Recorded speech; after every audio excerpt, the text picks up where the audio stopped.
Le fils, on dit que ça qui moi ma kambo belé pendant na mboka na ye mokote akine ko kolela ka kuna sika pesa ki motema bolingo kuna na Angola et surtout que abota ki na noté mais azatiki moi na moko nyonso ya ye ezalika na Angola.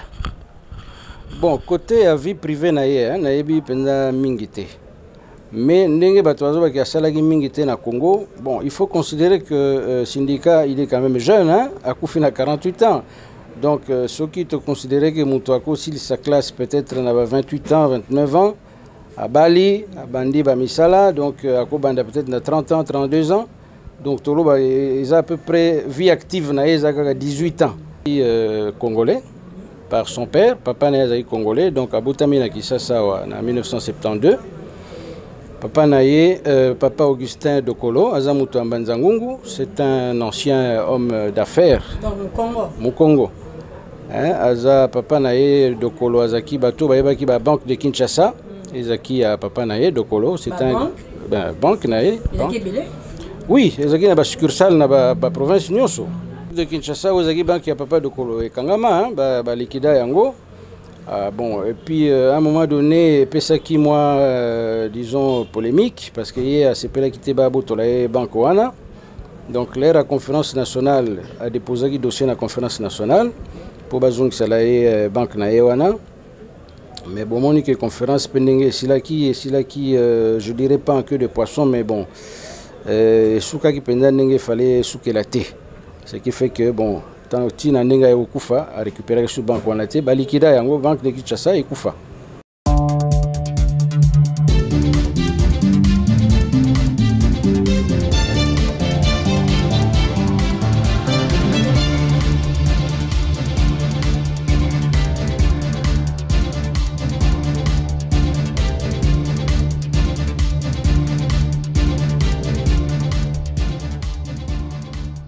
Très heureuse de vous retrouver en tout cas, très chers internautes, très chers abonnés des Kouly Média Télévision, la chaîne officielle, la chaîne d'excellence, la chaîne d'actualité.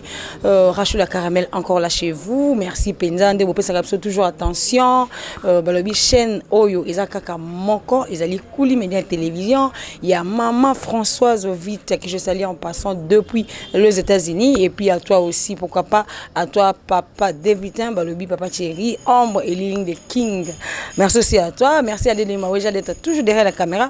Pour nous couper sa bande de Kobalandi na biso et on surtout bango ngona surtout sa bango ba image qui to couper ma solo qui toko. Alors to ko betali solo et actualité ya mboka surtout actualité politique mais to ko luka pe ko bisa bino bande ko la RDC ko bungisa bongo un grand homme na kombo ya syndicat Dokolo. To ko sala moi historique na muke avant que na yamba invité na nga monene ya mokolo lelo na kombo ya papa Flavien. Yende to ko betana ye ma solo ya politique mais akopeka akobisa biso pe moi muke ya historique ya yebi pour la Dokolo. Kasi oyo tozali nango à notre possession ezali akoluka koyeba Dokolo abotama le 16 mars 1972 à Kinshasa awa azali congolais parce que papa na ye azali ki pe congolais kombo papa na ye azali ki Augustin Dokolo mais maman na ye kombo na ye azali ki Anne Cruz ye azali ki danoise et puis Dokolo azali ki na bamisala na ye belé na Angola. Obikazaki Bokilo, ancien président, il y a Angola, Eduardo Santos, Abalaki Monanae ya Mwasi, Bavandaki na Angola, Babina Angola, Zaki na Misale Belé, Azalaki na Basal, pour tellement qu'Azalaki artiste, Azalaki na Basal Yamine, pour na spectacle, Kuna na Luanda, et puis Azalaki Babi, il possédait une de plus grandes mines de diamants et le palais de fer. Kasi et c'est que simba que Dokolo akufi mokolo ya jeudi 29 octobre 2020 kuna na Dubaï na accident maritime. Ils ont dit sangoya pas c'est comme ba congolais mingi ba quitter Dokolo c'est qui Dokolo c'est qui. Alors na bi pour na bino invité na biso ya mokolo lelo na komba papa Flavien na pesi déjà mbote nae. Bonjour maman Rachel. Papa Flavien, comment va à part la Covid? Ben ça va, hein, comme vous voyez, hein, ça va, sauf que bon, on essaye de résister parce que la Covid a amené quand même un lot de, disons, de dysfonctionnement sur le plan économique. Ce qui fait que le commerce est bel les autres en bas la vie sociale est comme un peu difficile. Mais bon, voilà, c'est ça. Mais à part ça, ça va. Merci beaucoup. Merci vraiment d'être venu. L'invitation d'Ambiso de Tindela qui a participé à l'émission. On peut savoir quand même quelques éléments, point de vue par rapport à l'actualité à Mboka. Alors, avant que tu aies la vue via 6 heures, tu as c'est un grand homme, mais la majorité des Congolais ont battu Dokolo. C'était qui? Mingi bazo bakazaki angolais parce qu'ils ont vendu kuna na pinat l'opposition est déjà attendez mon abisoté pembe na yewana bato mingi bakondimante kazaki vraiment congolais. Koko piseso moi historique muke oyo yebi. Bon, merci pour l'invitation Maman Rachel et merci pour la question. Bon, syndicat Dokolo oyo outi kotika biso mokolo jeudi. Alors, oyo muke na yebi pour un syndicat que Azali congolais par son père, papa na Azali congolais, donc à Boutami na Kisasa en 1972. Papa Naye, papa Augustin Dokolo, Azamutu Ambanzangungu, c'est un ancien homme d'affaires. Dans le Congo. Au Congo. Aza papa Naye Dokolo Azaki Bato, Bayebaki ba banque de Kinshasa. Ezaki à papa Naye Dokolo, c'est un banque Naye. Oui, Ezaki na ba succursale na ba province Nyonso. Donc c'était un grand homme d'affaires et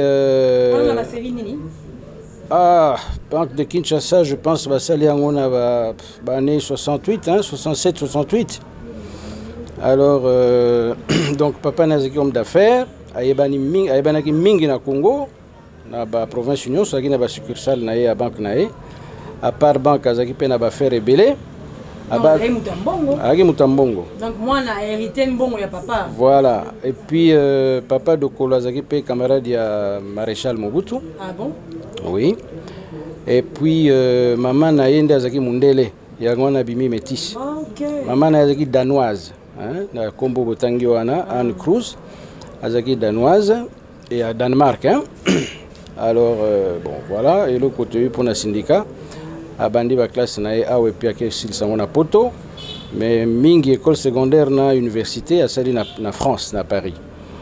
Alors est-ce que vous bandini ki lelo ba bengi angolais ako ko makuna lelo ba bengi angolais comment parce que et puis cause la bokilo il y a ancien président il y a président ya mboka mosusu yo congolais ko za bokilo ya président ya mboka mosusu.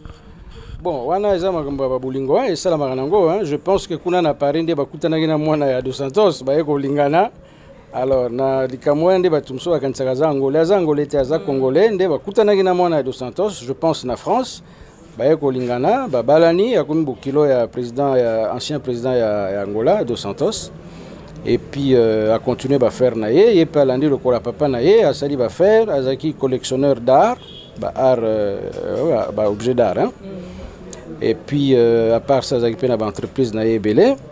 Donc, voilà un peu quoi. C'est que...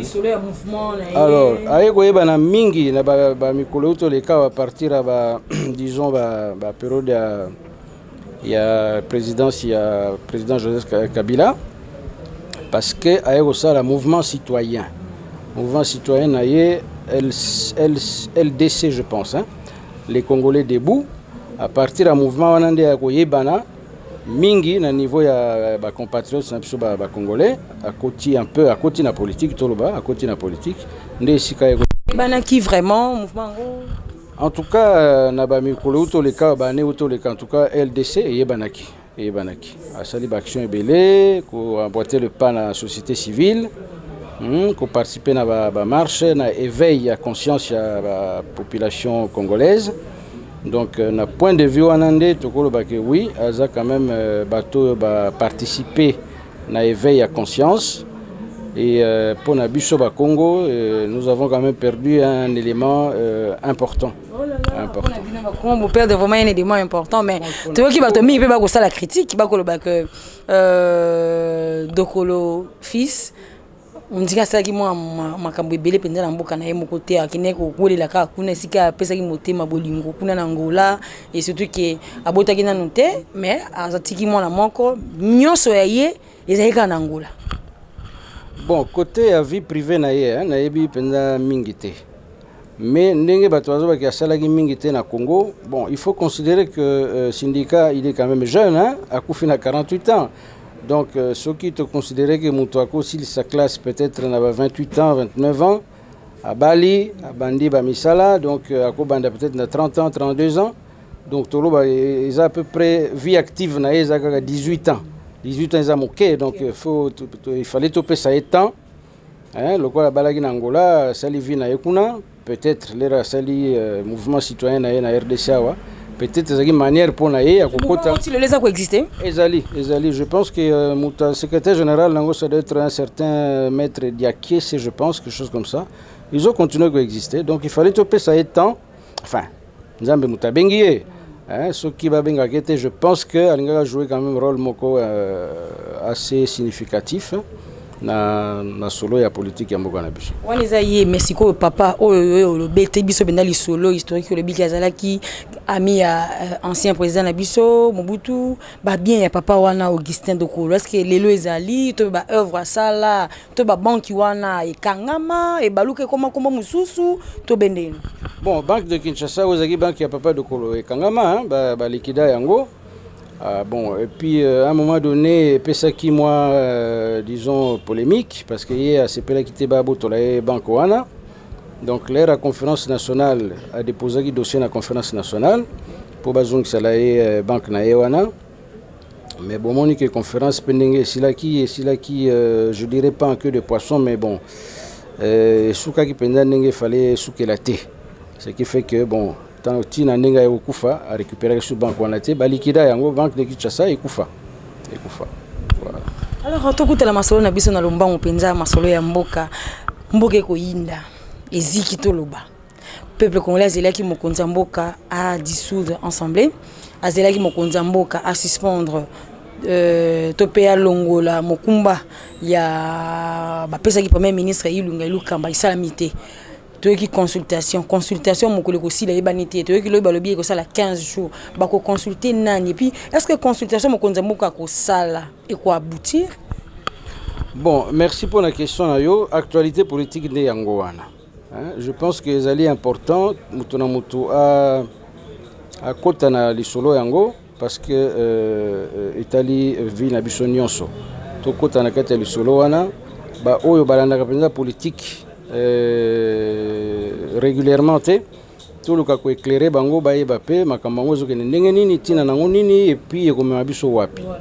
Alors moi je pense que humblement à niveau nangai il faut qu'on soit solo yango globalement na sens nini na sens que les loyo président Félix Tshisekedi a gagné ba élection mais yo za congolais biso to ba congolais tozolanda masolo mboka. Batumsu babi a gagné qui bamso a gagné qui te bapesa qui est tout ça etc. Alors mais maintenant je pense que le plus important au Congolais faut ba bezan nini. Ils allaient que tangu régime maréchal Ikwei batunyo so babeta ki maboko. Peut-être les lois bamso ba comme que regretter. Mais en tout cas les rois batu babeta ki maboko babino dictature ekei tolingi démocratie mboka échanger. Batu bazo ba misala ba jeune ba koko baza la sécuriser tout ça donc espoir wana toagi nango na régime oyaki wana. Tangu bango baye Mouze Kabila et humilité a koufi. Joseph Kabila a eu pouvoir. Donc ba espoir au peuple azaki nango ke mboka échanger to tiango liko na ye. Zola nanga maman. Voilà alors président Kabila a sali 18 ans na pouvoir. Na ndenge fallait constitution le baki na 2016 ba élection ezala et salamité. Ba bloquer yango. Mais tant ba bloquer ki yango. Il fallait na moment wana bato ba telema. Bato mona ba marche belé ba Rossi Mukendi ba Koufi ba Thérèse Kapangala ba tout ça etc. Malgré ça blocage continue kaka. Donc tout le baki tous na bosembo ya kondima ke na biso nyonso to kokai ko telemate pour dégager le blocage. C'est vrai qu'il y a une pression, mais en tout cas, le blocage est continué. Alors, à niveau comme tu as moyen de côté les leader politique et belé qui doit appliquer l'article 64, c'est-à-dire le peuple s'est soulevé. Mais le peuple a été limité. Et ça donc comment il souhaite comme soloté, il y a mon côté, comment il affrontement. Mais tout ça, il y a affrontement. bapaya kutu baye ko aider biso basali ba pression banini ti président Kabila a reculé élection salami na ndenge salamaki wana bato bele basepelaki nango te machine tozo baté batie système à seuil pour kota na parlement faut parti na yo regroupement et gagner seuil wana siko seuil yango oko calculer yango ndenge nini to éviter parce que ye moko nanga ye moko juge parti ye moko mutachi makambo seuil ye moko mutu azolo bake o intel muta gagner seuil o ya juste seuil te donc tozo baté vous omona alors mais nzambe pa tika bato na été nzambe abi bon peuple congolais les mingi nous avons prié jeûné fait des veillées pour que l'ennemi soit confondu et Dieu nous a écoutés ils ont été confondus et na sens wana babimisi mwana mboka Félix Tshisekedi a eu pouvoir tango a eu pouvoir on ba espoir on ce peuple aki nango ekomi na mutu na ye na mutu na ye peuple jusque là zoko se retrouver quand voilà alors siko yango biso tolobi ke tango mutu komi na pouvoir il faut una idée globale ya mboka ndenge ezali ba problème ezao pi ba atu ezao ba capacité wapi tout ça etc. Alors humblement pona ngai ndenge président Félix azwaki pouvoir mandat na ya liboso pona ngai soki ngana azaki parmi ba conseiller na ye na koyebisa ye makambo ya élection ya 2023 ke o luka deuxième mandat nini bosana yango makambo ya popularité okoma soki le plus populaire soki nini bosana yango eloko moko kaka zongisa mboka na rai. C'est-à-dire kuzongisa mboka na rai veut dire quoi? Veut dire ndenga lobaki na discours na kuna na Londres wana soki na Londres soki na Belgique que a ko déboulonner système. Voyez donc pour ngai mandat na liboso zaka ko déboulonner système to luka na biso teke wa tongaki pont wa sala ki boye wa sala ki atongaki meuble ni yango te to luka yango te to epse kaka déboulonner système parce que système on a muté bloqué biso système on est salinine système on est sali que les loyo élection ye système on a ye mutazo pona banani bako gagner banani bako pona aux Hollande système on est salinine c'est que les lo 20 ans tous na ba carte d'identité te donc to éviter nani aza congolais nani a congolais et ça li pe que tous na ba passeport plus cher que ba mboka ba makambo so tozo vivre na ba minembo ba est banini likolo likambo na tozo bate nani aza congolais nani aza congolais te nani aza kota na mboka nani aza kota na mboka te système yango système on est celui que à part ba carte d'identité les loyo congolais aza sous na passeport te aux Hollande bon et toujours qu'à par-ci par-là que mboka ezali confisqué na poignée à batu moko boye bon eza nango secrété soki otamboli mo moke na mboka omona ke babiloko nyonso zaki l'état zako s'appuyer nango pona ko vivre ba grande société lokwa ba onatra ba port nyonso onatra ekufi ekombi ba port ya ba privé ba société zako ko importer ko tia babiloko ko tinda biloko na ba province ba importation ba nini biloko ezanga te tout ça etc. nyonso ba bomi ekomi ba individu. Alors donc système yango wana police toujours par exemple côté à secteur à police ezali mission nango principale sécuriser les biens et les personnes vous comprenez police républicaine yango wana mais toujours on a police comme ya ba individu mutu moko zotambo na ye azana ba policier na ye na armée de guerre oyo normalement faut protéger mboka et comme ya ko protéger individu moko donc système yango wana donc il faut qu'on déboulonne des systèmes wana vous comprenez. Bon, président Akoti a bandé dans le muke tout le monde ba gratuité ya ba enseignement tout le monde ba nini ba état de droit ba tout ça etc. Maintenant difficulté za wapi difficulté zali tango kombi na pouvoir aspiration à population yango au peuple alingi yango mais pour ça la ba règle nango ezali ba règle nango ezali nini oyo to bingi constitution oto bengi ba loi ba nini etc. Soko bimi na libanda ba règle wana batu musu bangura ba profiter ba beto bia si sumo accord voilà bon le lobby likambo accord ngana kota na likambo wana te bon likambo accord wana parce que lelo papa fait venir katana nte na kota na likambo accord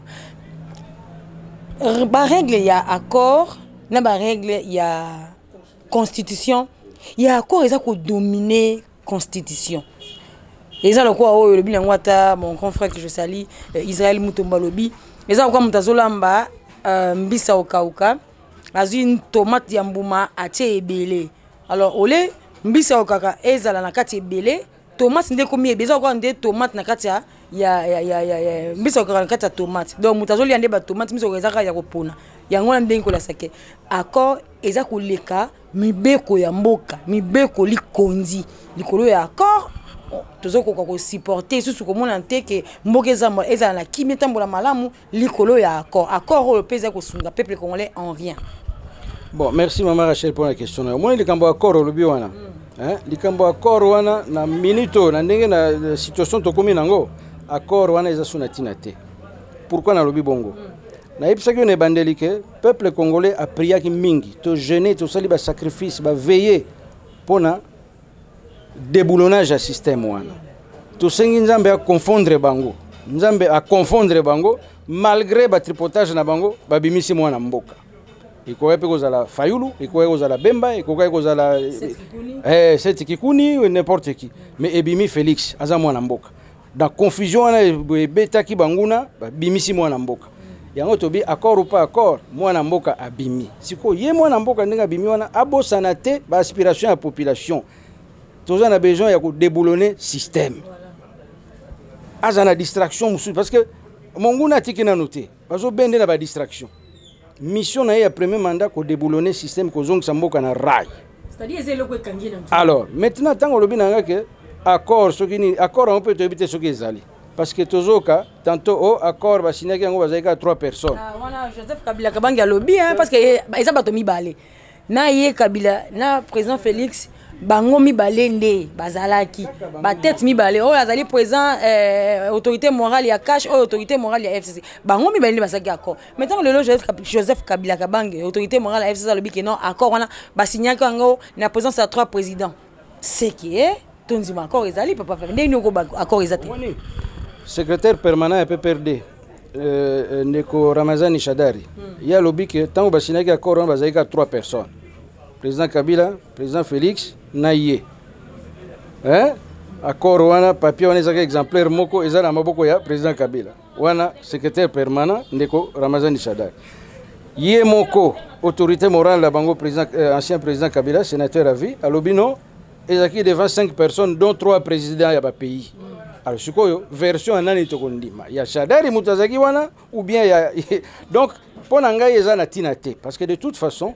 accord ezali accord entre deux individus ekozala likolo ya mobeko likonzi te ekozala likolo ya mibeko ya mboka te alors ndenge toza na démocratie boye tozolanda démocratie pona ngai na point de vue na ngai na mwandambo ya mayele toza nango toyebi ke ba histoire ya histoire de l'humanité ba mboka hein ndenge ba mboka ya avança boye ezaka mingi pona démocratie te démocratie ezali pona ko stabiliser mboka mais pona ko faire avancer mboka ezaka toujours personnalité individualité ou groupe d'individus omoni wana na politique kaka te tokozwa na politique par exemple depuis antiquité Alexandre le Grand Jules César même na royaume Congo dont Antonio royaume Congo donc Batouana bazaka batumoko d'une forte personnalité, azana idée précise en mboka na yemuta ko entraîner batuno vers le développement. Alors, même si tu as une politique, tu as une équipe de football, même une équipe, vous avez 11 joueurs, vous avez entraîné de la même manière. Mais le capitaine, azala toujours. Ata capitaine, c'est mon thème, numéro 10, Messi ou bien Ronaldo, ou a entraîné toute l'équipe vers la réussite. Donc, personnalité est importante. Même dans la spiritualité, surtout dans la religion, hein? Jésus-Christ par exemple, ou Mahomet. Donc, vous avez une forte personnalité. Non, mboka na biso Israël, ils ont souffrir na même mise à Romain, ngana telemi na même peuple na vers libération. Dans le domaine religieux, Jésus a kokakia. Alors, donc, yango tolobi accord ekoza likolo ya mobeko likonzite. Yo mwana mboka Félix tango komi wana mission to tchelio espoir oyo ezana yo ezali ozongisa mboka na rai. Ezali ko déboulonner système ezonga normal. Lobby congolais a une carte d'identité, tous ont un passeport, tous ont un maille, tous ont un courant, tous ont un l'aise, l'économie est bien. Parce que l'économie est un ciment et un mboka.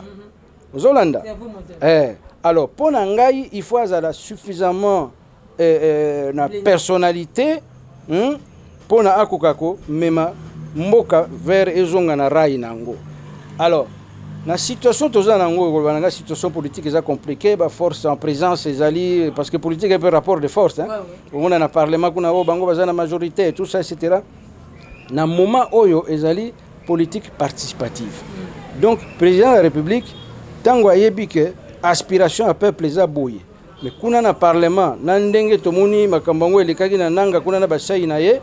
donc, on accuser oh dictature, ça la dictature. C'est-à-dire, à violer la constitution, bien à violer la loi. Non, Azan a besoin d'un côté. Azan a besoin de s'appuyer sur le peuple. Vous comprenez? Azan a besoin de s'appuyer sur le peuple. N'a pas ce exemple, ma Rachel. N'a pas ce exemple. Tant que mercredi la semaine passée, tant qu'on a annonce que le président va parler. On a un espoir. Donc, comment imaginer que dissoudre le Parlement, donc, aspiration à la population. Donc, tant que le président va s'appuyer sur la population. Parce que nous avons une politique, nous avons analysé les paramètres en présence. Nous avons analysé les paramètres en présence. Alors, donc, à s'appuyer sur la population pour faire avancer Mboka. S'appuyer sur la population, c'est la dictature. Parce que la population est souverain primaire. Alors, et là, comme les politiciens sont en moment où assassinat, mais tant qu'on dit que Moussala wana ko kamamboka ko mema bango vers ko banga sous assassinat. Appuie-toi sur la population. Le peuple a lingi boye na sali yango. Il s'agit ko boma. Non, ko boma te. Ko boma na sens que tant que homme politique, ozo ça l'intérêt général, intérêt ya mboka. Banguna ba olinga ba boma yote. Ozo comprendre. Tukozo exemple ya Lumumba, tukozo exemple ya musée Kabila. Musée Laurent Désiré Kabila. Tant que le but que on a arrêté, on a reçu la beauté, banguna, osomona. Mais président Félix Abange le connaît. Kobanga ça veut pas dire que atika penzo to babo maebo. Non. Azo pe ba mesure, il y a protection na tout le monde a déjà que garde le personnel na ils a renforcé tout ça etc. Mais à s'écarter na voix wana te que ya ko zongisa mboka na rail ya ko déboulonner système. Parce que soka s'écarter na voix wana même bateau bazo lingaye to ko inaye. Vous avez les solo et vous avez 7 qu'il faut déblonner système en gros et mon côté s'il faut le dire azalina bande kona ya FCC au basala ki kaka akord oyo zoko boya lelo wa tango toki na monoko Ramazan Shadaka ko baki non président Félix Antoine Tshisekedi le moninga zolo balikamba consultation aokenango akwa abutu nango te po ata asali ndenge ya kozonga kaka vers biso. Blocage wana na lelo to moni baki ko gérer baki ko la panda liboso autorité morale ba gérer fidélité ba gérer les quatre fidélité au moins si a gérer liboso mobali likolo liboso ya bourgmestre na kati ya commune soki ba ça la mariage civil. Alors est-ce que vraiment le président Félix a ko longa ndenge ko insister déboulonnage ya système? Alors, pour la Colonga, ça dépend de la personnalité et de la détermination. Hein? Mais moi, je pense que Minito, il a tous les atouts pour réussir Yango. Mais j'insiste encore, la démarche, il faut s'appuyer sur la population. Il faut associer la population à la démarche. Pour être d'abord légitime et puis avoir suffisamment de force pour réussir Yango. Parce que armer mon côté à Colonga, la population, si la population n'est pas avec elle. Vous me suivez? Alors, tant que accord, il faut que bossa na yango. Il faut que bossa na parce que tous les kamboka accord accord entre deux individus. Et cause à l'icolo il y a loi il y a constitution. Vous comprenez? Alors maintenant tant que le blocage to comme un moment moko il faut justement une forte personnalité pour sauver le pays, le salut public. C'est ça. Tout le monde a yango tant que cohabitation en France par exemple. Président Chirac a moniqué le Parlement, il a moyen d'appliquer politique, il a dissous le Parlement. Mitterrand peut n'engemoko. La démocratie n'a pas de différent. C'est vrai. Mais c'est facile que vous dissous le Parlement, c'est facile. Alors, c'est facilité, mais constitution est péché prérogative wana. Et péché prérogative wana. Mais c'est facilité. Yo moko zomona que na moi consultation alinga initiée. Les députés Nabiso Mingi, FCC, qui ont géré sous fidélité, plus de 300. Alors, ça veut dire que Omoni, biso, c'est vrai que la démocratie, il y a un principe de partout, hein? Mais l'application nango, c'est un état d'esprit. État d'esprit à Mindele, il y a un bisoté. Alors, biso, tous les sociétés moko avec des règles paternalistes. Je vais m'expliquer. Mon biso va congolais, tolingaka mokonza zaloka papa. Ozamona, papa, apesaka, akabaka, asalaka boye, tout ça, etc. Papa mutazo sunga biso. Donc tout ça pendant na ndenga mindele te mundela zo participer. Mais wana eza likamoko e bandi banda éducation na bango ti ozomona eza différent na biso. Donc il faut qu'on intégrer don wana. Que Congolais alingi na ye osala boye, mais yaza simana yo, voilà ndenge tolobaka. Alors, il appartient au chef, au président de la République de comprendre cela et de s'appuyer sur la population. Oh, Mobutu azagobenga mariage Mobutu peuple. Yango na te. Tango aya beti meeting na stade baton so d'accord na te azo sala ngo politicien moko parce que tango yo komi contre likambo peuple alingi o président solo na peuple. Yo muto komi shikoyo blocage. Donc ba bimission na poisa ke muto azo bloquer ye wana. Vous comprenez? Alors, na ko pe cet exemple hein. Na ko pe cet exemple na mo ya lelo par exemple évidemment to komi na niveau ba consultation mais tango to zaki non avant ba consultation. Ce qui est président, par exemple, la Lingui, loi moko et le Cana Parlement. Bon, gouvernement a initié un projet de loi. Alors, à quoi senga basali projet de loi moko par exemple, hein, on a linga mingi, malgré que les Congolais bazo lingango te bazo bangango, pour nanga il fallait tout ça la loi moko, une loi sur les suspects. C'est-à-dire? Alors, loi sur les suspects zani, parce que toi na mboka moko pauvreté comme une macasse, pas te bazo souffrir. Toujours à gauche droite okuna ba ibaki 15 millions et 15 milliards le zo lo bambe albaki na bisula régimen de la justice 15 milliards ba coulage ba recette ki ndaka na ba poche batu toujours ka okuna ba ibi 800 millions na soki na jekamine okuna 57 millions ozomona ba montant wana ya ba montant moko vertigineux ezo pesa batu kanda parce que mutu musu pour vivre même $1 pour zongo eza maman na problème voyez alors tango lingo redresser moka il faut que bandana bato bazako déstabiliser l'économie ou bazoko yiba wana parce que tango lelo yo ubimisi mesure nga na bengi la loi sur les suspects. Suspect ça veut dire loi sur les suspects zanini. Na pese exemple. Tu vas na ba quartier bo batu no bazo souffrir sika ko mbongo ezate. Mbongo zo circuler te batu no bazo lela. Mais ozo mona ga mutu moko na coin azo tonga immeuble moko 10 étages ezo mota rapide loka champignon. Ozo comprendre. Donc na miso batu no donc to mona ka yango biso nyos. Voilà.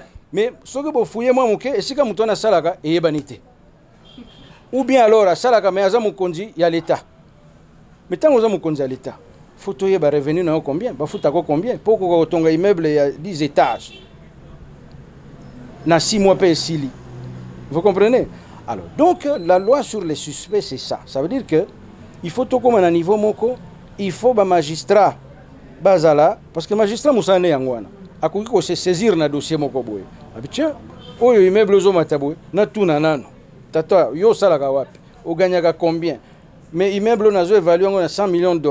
Bon comment ça se fait que yo gagnaka $1000 ou $2000 ou bien $500 na salaire na yo okoka kotonga immeuble voilà on fait des enquêtes okomona na bato basaka biloko wana parce que système est comme nini muto yibi mbongo à l'état après lobi aye azo pesa ba don on a tongi hôpital kuna on a pesi nini kuna oh papa yo po pesa biloko na zuyango wapi la loi sur les suspects en parlant des magistrats voilà en parlant des magistrats bato bakoloba que bato te mingi bato FCC balobi ke mokonza moka violaki loi a violaki constitution na ko nomaka ba juge wana donc basali prestation to mo bato mingi ba yakiti ya FCC yo partager point de vue ni na bango. Alors, c'est-à-dire que bango so babi nengwana. Mais justice ezali, cour constitutionnelle ezali. Ça tient de batasika na cour. Cour constitutionnelle yango muté juge agate. Kasi ba kende na cour constitutionnelle bano président a violé constitution na point boy. Cour a koyebisa biso. Wala ezate ke ndi baba kofundi mona papa. Biso omoni biso leto kende na élection 2018. Hein? Biso tozwaki. Parce que ngai ba témoin nga ba elinga ba ndambo ba papier parce que mususu ba chef de centre ba kimagi nango alors to sali ba recours na ba juridiction na ba tribunal na biso to monique ngai par exemple na ba nombre ba voix na zwaki na ko kai ko za député ozomon Mais comme cour constitutionnel ezaki ya bango balobi ke tozwi te ebe tosuki kaka wana sikoyo ekomi tour na bango bakende na cour soki cour abi na bango bozwi te boza na gain de cause te ebe basuki kaka wana. Consultation mokonzi ya mboka osala est-ce que ekoaboutir pendant kosangisa par exemple nde tomonaki akendaki Braza akekuta na homologue na ye Sassou Nguesso toyoki mpe Fayulu mpe auti kokende pourquoi lelo te mokonzi ya mboka le président Félix Antoine Tshisekedi Tshilombo kosangisa Bemba Fayulu Moïse Katumbi bandeko na nyonso tu bavanda ntango yo kolobaki non ba déblonner système est-ce que kozala te moko ya ba matière que sunga a déblonné système. Bon, merci maman Rachel pour la question. Mon question ana batebele bazana bazako se poser question ana hein baza pena espoir que ça la mata bongo. Alors, faut bailler que na politique il y a deux choses hein. Il y a l'idéal et il y a le réel. L'idéal serait ça. Idéal kozanini que tout ça la union sacrée wana. Président Fayulu aye, président Bemba aye, président Moïse Katumbi aye, président Franck Diongo aye, tous ces gens là au saka politique na mboka na biso baye basangani ba conduire gouvernement wana autour du président de la République. Pas seulement bango, hein, pas seulement bango, même la société civile. Au cause de la société civile bazaka vraiment ba kotaka na masolongo ya ko défendre mboka pour sangisi bango, l'idéal c'est ça. Maintenant le réel c'est quoi? C'est que Batouana au Foboya na kati ya union sacrée wana baza pe ba politicien baza pe na ba ambition ko gérer ba ambition nande comme difficile mutu musupe soka bi aya wana est-ce que ako perdre avantage za na ngote que lobby aza pe président république ozona calcul wana mutu sala ke ba musuba boya ko ya ba mais wana pona ngai eza na ngo problème te pona uto ibisa yo que la démocratie est là pour stabiliser le pays pour réguler hein, le fonctionnement et des institutions et le rapport entre les individus. Mais pour faire avancer les choses, il faut une forte personnalité.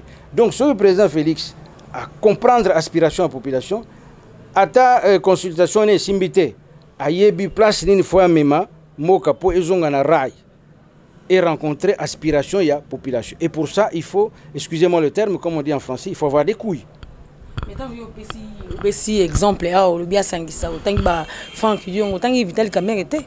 Ah, na bossanaki, na Vital Kamerhe. Il est fort. Je le connais personnellement. Hein. C'est quelqu'un que j'apprécie beaucoup. Hein. Même ceux qui sont parmi proches n'a été. Mais c'est quelqu'un que j'apprécie beaucoup. Mais maintenant, le problème est la justice. Hein. La justice, bon. Il faut attendre que la justice se prononce. La députation au Tchaki Mutuna Mpanzini parce que c'est les autres qui ont battu les Mpanzini. Ils sont indépendants, c'est ça le problème. Indépendants aux Osseilles. Or indépendant pas important en Boka parce que à Boy n'a pas clivage parce que le clivage est mis na intérêt, na ba tendance banine. Bon. Voilà. Mbalo na limité na osation indépendant. OK wapi. Hein? Tokotala ga makambo ndenge zokende. Rango badai bara ukena uzana FCC to na cash. Non, ba FCC te bato bako yeba. Est-ce que cash kozala kaka bien iko changer? Et comment ni? Ah, tu éviter. Tout l'année de consultation. Tout l'année de consultation peut-être cash iko changer. Mon politique est dynamique hein. Voilà. Politique est dynamique. Donc, yangozo kabatubazo bake consultation convoqué wana na format nini nani muto ako animé yango tout ça c'est ba musuba bia il est jugé parti il pesa na kati ya problème il était muto ako consulter donc tokoye bakaka bato mingi bako senga penja muta conduire ngo Vital Kamerhe abima la président ko conduire consultation. Bon au moins ni politique hein politique ezali science sociale. Alors, maintenant, sur la science sociale, que politique, il y a des règles, mais à part les règles, l'aspect social, là, donc l'aspect que le peuple a pensé, au peuple a ressentir, c'est tout ça aussi. Alors, au conseil, les Cambo, ils répondent à des règles politiques, mais ce qui est rencontré, ressentiment de la population, on commet en dehors. Politique n'a droit et lobby nango que oui il faut ça la maboye mais tango majorité de la population baza na canal wanate et bimi likambo mabe Donc il faut qu'on étudie le coin. Merci beaucoup Papa Flavien, de Flavien de comme na souka penza émission kasi to ngi penza pour peuple nda souffraka. Pour ndenge to sala nyonso peuple kaka, peuple nda tindaka tuna de Flavien boye, lobela boye, ata ba konza mboka ba en politique nyonso tout peuple nde bakinda ko ba kaka peuple atindi biso, peuple ako senga boye. Peuple retenir nini par rapport à l'actualité ko le penza na mboka ndenge yo simbi penza ko mamna ba kolanda yo de partout dans le monde. Peuple congolais ako souffrir, ozaba ba na libanda mboko bazali bazali kaka ko sengelo ko moko basi trouver. Mais qu'est-ce qu'il faut pour Mboka et je la peine à changement et puis n'engue ko insister pendant les combats déblonnage. Merci pour la question. Question mutué yangwana. Ils ont fait ça. La question a réponse nanga ils allaient penser au yangai. Alors na pensé nangai ndengo lobi peuple a souffrir, on a besoin de se retrouver. Mais ngai na kokende par deux chemins. Il faut peuple a yebake souffrance wana et qu'aussi la leloté et qu'on continue sous pendant longtemps. Pourquoi? Parce que tant que toujours le peuple, hein, toujours on a biso kaka na lo batangu Léopold de Ayaki awakuta ki batumo ba vanda quelque part, c'est ça, toujours on a niveau wana. Vous voyez? Alors, makambo peuple azo linga, pour to komana yango, il faut to komana nous véritablement peuple. Na kopé cet exemple moko moke. Tangu bino bozoko bunda makambo akolia awa na Kinshasa, hein? Ah non, il faut tout se retrouver, transport comme il passe, tout ça, etc. Au moins, quelque part, dans le coin de la République, parce que les Banguna, les Libanda, les Bango. Donc, vous avez une aspiration de mon côté. Oh, Bango, vous vivre, bien sûr, ça ne passe pas, mais vous avez une Bango.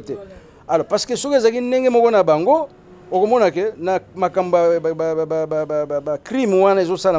le pays s'arrête, surtout tourner vers les Cambouana. Tala to mona na bamboka oza organisé baza peuple moko bien organisé mutu moko ka kokufa hein tala na États-Unis tango babomi George Floyd hein noir américain wana babomié na Minneapolis soki wapi na état moko boye mais États-Unis mobimbe comme paralysé vous comprenez ba tout babimi libanda c'est ça un peuple na France au monde ba terroriste ba tche bombe quelque part ba tu bakufi to na Bataclan wana drapeau en berne, institution ne s'est arrêtée, population bazali banda. Mais biso bozoka kuna 200 morts. Oh ba lobiso na buto ba kotaki ba tumbi ba sali boy ba faire évader ba prisonniers nyonso bazaki ba ancien ya ADF na luso nini. Biso tozo continuer biso na ba poko komela ba bière ba nini. Donc ce n'est pas encore tout à fait ça. Pour la démocratie c'est état d'esprit. Donc tozo na un état d'esprit on a été à peuple wana. Donc passe na biso makasi nde yangwana. Donc to sambela kaka biso peuple pas sonner que continuer mais tout semble que tout joie leader charismatique wazana ndenge utoloba wazana personnalité détermination ya komema biso nyonso vers oyo tozolinga wana. Pourquoi? Parce que à travers action wana il faut ça la refondation de la nation. Bon peut-être batu mingi ba osepana lika mona koloba te mais bo skizenga ze point de vue na ngai au moni tant tozo indépendance hein tu abako balobaki yango babi tous on a une indépendance à bas Congo, hein. Les autres là, le peuple on a mususu ya province mususu, bazana muke pour na bazo conscience. Bon, na yebi kana soulever polémique. Babia bango balingi ba séparer. Ozolanda ngai. Alors maintenant tozongi sima. Coup d'état sami tozongi sima. Tosangani biso nyonso. Mais tant que tokendeki na table ronde makambo to vivre déjà to viva kiango na kati ya Bruxelles ba délégué à table ronde bazomona bango na mesaf kuna na Bruxelles ba lati ba smoking ba chapeau ba mena ba cigare ba siamindele tout donc likambo wana ya distraction et bandi le loté Zolanda. Alors tango tozongi ba proclamer indépendance bato ba weli nini bandako ya mindele batikaki na Kalina bakoti na banda kuana bazotambola na Cadillac balati bazolia kuna na Memling, c'était à ce moment le seul hôtel viable de Kinshasa. Donc pour na bango c'était ça le pouvoir. Les autres ont continué à vivre ango. Homme politique soka monique a commis na pouvoir, allez pour na pouvoir veut dire à vivre royalement sur le dos de la population. Mais na ba pays monsieur Gosimbatin pour na état d'esprit bazana ango. C'est-à-dire que peuple a souffrir mais autorité aux en opulence et ko simbata mukete na minute ka peuple faut telema ozomona mais comme biso tous na esprit on a ba formaté biso bien té mokonza loka papa ah papa bafinga ka été papa basa ça il faut senga non. Et la démocratie, les citoyens ont le même droit que Mokonzi. Alors, pour tout comme à un niveau, maintenant, on va mais Congo et Bazosani, Bazapé n'a pas pouvoir. Oui, bisopé to baby. Alors, on se construit. Molila la moga mabe, o tient la panya malala bien, nyonso ko beba ka. Donc bisopé to baby. Donc il faut to refonder biso nyonso. Vous voyez? Alors, donc oui, nazanga na franc. Donc musalango eza makasi. Il y a facilité. Donc ça veut dire que ce n'est pas un homme providentiel, mais quelqu'un qui est un homme, mais qui a vraiment, ou un groupe d'hommes, hein, il y a peut-être 4-5 personnes ou 10 personnes, mais ils sont vraiment déterminés à comprendre un jeu en Mboka, vers là. Merci beaucoup. Vraiment, il y a vraiment un réel plaisir. Il y a quoi un bon pinza. Mokola lelo na émission na biso 100% actualité na chaîne na biso il y a excellence Kuli Média Télévision. Merci penda bino wa dolinga biso mingi kolanda. Ba élément de tindela rabino en tout cas bo raté te kolanda. Oyo ya lelo bo tindela batu mususu balanda bo aimer bo commenter puis bo partager ngo massivement. Bon, c'est un s'abonner massivement parce que la chaîne d'excellence et d'actualité est Kaka Kuli Média Télévision Maman Françoise Vita. Oh, ils ont coordonné bon na yemoko ombre lilingi de King Cherry Devita. Merci na bande Robalandi sur la France, Camille Kamako Kams, Roger les combattants, Roger ML. Merci na bande basungi biso na espace pour to saleli mo sala na biso mo kolalelo bazali ba to en boutique balataka mibali ba parfum ezali ba veste homme ba chaussures ba pantalon jelene maweja ezali kombo ya boutique nini s'il te plaît.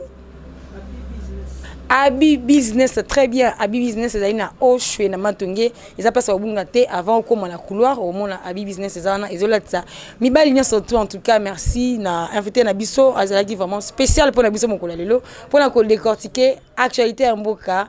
T'écoutez na bino susumbala sima. Merci.